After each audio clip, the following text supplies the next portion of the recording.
हर किसी के दिमाग में एक सवाल जरूर आता होगा कि हम जो कुछ भी चाहते हैं वो पूरा क्यों नहीं होता है। हम जो चाहते हैं वो भगवान हमें देता क्यों नहीं है। हर कोई मंदिर जाता है, हर कोई अपने घर के मंदिर में जाकर सुबह भगवान से प्रार्थना करता है या मंदिर में जाकर घुटने टेक के प्रार्थना करता है कि भगवान मुझे अच्छा खासा पैसा दे, मुझे अच्छी लाइफ दे, अच्छी सेहत दे, अच्छा खासा लग्जरियस घर दे, अच्छी लाइफ इंजॉय करूं मैं। इस तरह के सपने संजोए कर वो भगवान से मांगता है, लेकिन वो सपने पूरे नहीं होते। फिर वो फ्रस्ट्रेट हो जाता है और फिर उसके मन में एक सवाल आता है कि भगवान, मैंने तेरे से बहुत कुछ मांगा था लेकिन तूने मुझे कुछ दिया नहीं है। आखिर इतना सब कुछ मांगने के बाद भी भगवान हमें देता क्यों नहीं है। आज के वीडियो में हम इसके कारण को समझेंगे कि आखिर में भगवान हमें क्यों नहीं देता है। मैंने प्रैक्टिकल इस चीज का एक्सपीरियंस किया है, वो मैं आपके साथ में शेयर करता हूं। इस वीडियो को आप पूरा देखना और इस वीडियो में जो कुछ भी बातें मैं आपके साथ में शेयर करने वाला हूं उसको अपनी लाइफ में इंप्लीमेंट करना। 101% आप जो कुछ भी चाहोगे वो सब आपके साथ में होगा। जैसे आपके सपने हैं वो सभी सपने आपके पूरे होंगे। एक एग्जाम्पल के साथ में समझते हैं कि फॉर एग्जाम्पल आपका एक 3 साल का बेबी है, उसको आप एक खिलौना लाके दे रहे हैं, एक टॉय लाके दे रहे हैं। वो उस खिलौने को तोड़ देता है, फिर आप दूसरा खिलौना लाके देते हैं, फिर वो उसको तोड़ देता है। 4 साल 5 साल हो जाते हैं, फिर आप इसको एक और खिलौना लाके देते हैं, फिर टॉयज तोड़ देता है। फिर वो 7 साल का होता है, फिर आप इस खिलौना लाके देते हैं, टॉयज लाके देते हैं, वो फिर तोड़ देता है। फिर वो 8 साल का होता है, फिर वो आपसे जिद करता है कि पापा मुझे खिलौना लाके दो। तब आप मन में सोचोगे कि मैंने इतने सारे खिलौने उसको लाके दिए लेकिन उसने सब तोड़ दिए, अब मैं इसके लिए कोई भी खिलौना लाके नहीं दूंगा। इसका मतलब यह है कि आपके मन के अंदर यह क्वेश्चन आ रहा है कि मैंने इतने सारे खिलौने उसको लाके दिए लेकिन उसने उसकी कोई कद्र नहीं की, इसकी कोई रिस्पेक्ट नहीं की, अब मैं उसको दूसरे खिलौने लाके नहीं दूंगा। इसी तरह से भगवान भी आपके बारे में सोचता है कि मैंने उसको जो कुछ भी दिया उसने आज तक उसकी रिस्पेक्ट नहीं की है, तो मैं अब दोबारा उसको कोई भी चीज ऐसी नहीं दूंगा। दैट मीन्स कि आपके पास में जो कुछ भी है पहले आप उसकी रिस्पेक्ट करना सीखो। आपके पास में अच्छा रिलेशन है, अगर आपकी वाइफ है, आपके बच्चे हैं, तो बच्चों के साथ में अच्छा व्यवहार करना सीखो। वाइफ के साथ में अच्छा बिहेव कीजिए। वाइफ अगर हस्बैंड के साथ में तो अच्छा बिहेव कीजिए, क्योंकि भगवान ने वो रिश्ते आपको दिए हैं। अगर आपका कोई बेटा या बेटी है तो वो भगवान के द्वारा दी हुई चीज है। अगर आपका किसी के साथ में शादी हुई है तो वो भी भगवान के द्वारा की हुई है। जो कुछ भी आज हमारी लाइफ में हो रहा है वो सब कुछ डिसाइड है और सब कुछ ऊपर वाले की मर्जी के हिसाब से हो रहा है। अगर आप कहते हो कि ये सब मैंने किया है, मैंने एक लग्जरियस घर बनाया है, आज मेरे पास में कार है तो मैंने कमाई है, नहीं, आपने नहीं कमाई है, ये सब ऊपर वाले ने दिया है आपको। आप सिर्फ मेहनत करते हैं। अक्षय कुमार जी कहते हैं कि सर 70% मेहनत और 30% आपका लक काम करता है। लक का मतलब कि भगवान आपको क्या देना चाह रहे हैं। भगवान ने ऑलरेडी अगर आपको कोई काम दिया है, आप जिस काम से पैसे कमा रहे हैं, जो काम आपके हाथ में है, आप उस काम की अगर रिस्पेक्ट नहीं करेंगे तो भगवान आपको दूसरा काम, बड़ा काम नहीं देगा।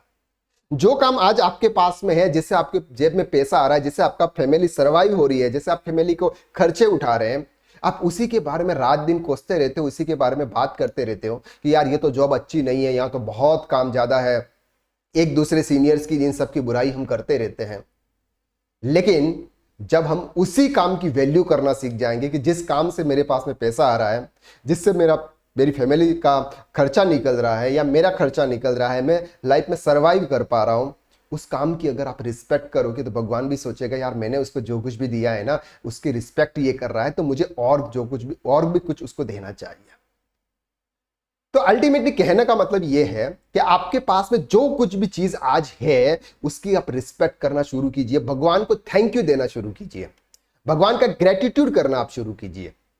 आज आपकी सांसें चल रही है, आज आप अच्छा पानी पी रहे हैं, आप एक अच्छी लग्जरियस गाड़ी में घूम रहे हैं या फिर बाइक पर भी अगर आप घूम रहे हैं, तो अल्टीमेटली बाइक भी है आपके पास में। इसके लिए भगवान का शुक्रिया कीजिए।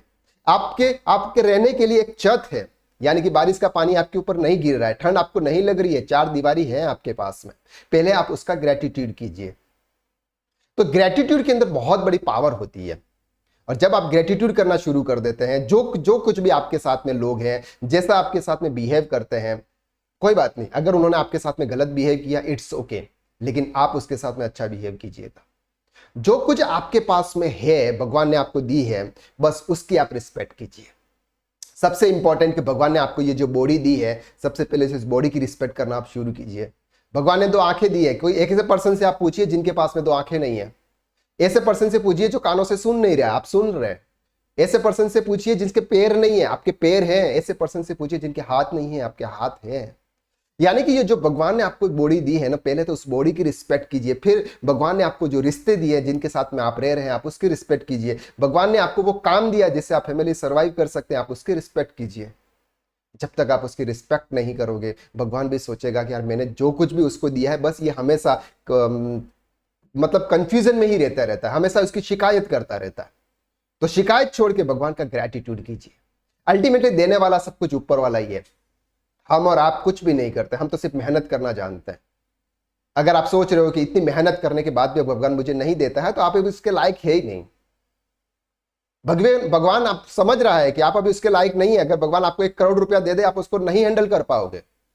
तो पहले 1 करोड़ रुपए जैसा बनना शुरू कीजिए। जो चीज आपके पास में है, जितना पैसे आप 15,000, 20,000, 25,000, 30,000 जो भी कमा रहे हैं, पहले उस पैसे का सही तरह से सदुपयोग करना सीखिए। ऑटोमेटिकली आपके साथ में वो सब कुछ चीजें आ जाएगी जो आप चाहते हैं और जो आप डिजर्व करते हैं। लेकिन हम क्या करते हैं कि हमारे पास में जो कुछ भी चीज है उसकी तो हम कोई वैल्यू नहीं करते। हमारे साथ में अच्छे रिश्ते हैं, हम उसकी वैल्यू नहीं करते। हमारे साथ में अच्छी कोई बाइक है या कार है, हम उसकी वैल्यू नहीं करते। कार गंदी है, उसको साफ करने का टाइम नहीं मिल रहा है आपको। आपके पास में बाइक है, बाइक पूरी मतलब गंदी है, फिर भी आप उसके बैठ के जा रहे हो। ये बॉडी है, बॉडी का आप अच्छे से ख्याल नहीं रख पा रहे हो, अच्छे से सेविंग नहीं कर पा रहे हो, हेयर कटिंग नहीं कर पा रहे हो। जब तक आप इन चीज़ों की वैल्यू नहीं करेंगे ना, तो भगवान ऊपर से देख रहा है और वो कह रहा है कि यार जो चीज़ मैंने उसको दी है उसकी वैल्यू नहीं कर रहा है, तो मैं अब उसको दोबारा कोई बड़ी चीज़ नहीं दूंगा। हमेशा जो कुछ भी आपके पास में है उसकी वैल्यू कीजिए और भगवान आपको वो सब कुछ देगा जो आप चाहते हो। तो आज से आपके पास में जो चीज़ है उसकी वैल्यू करना शुरू कीजिए। फिर आप देखते रहिए कि भगवान आपको क्या क्या देता है। अगर ये वीडियो अच्छा लगा तो वीडियो को आप लाइक जरूर कीजिए, शेयर कीजिएगा और चैनल पर नए हैं तो चैनल को सब्सक्राइब कर दीजिएगा। Thank you so much.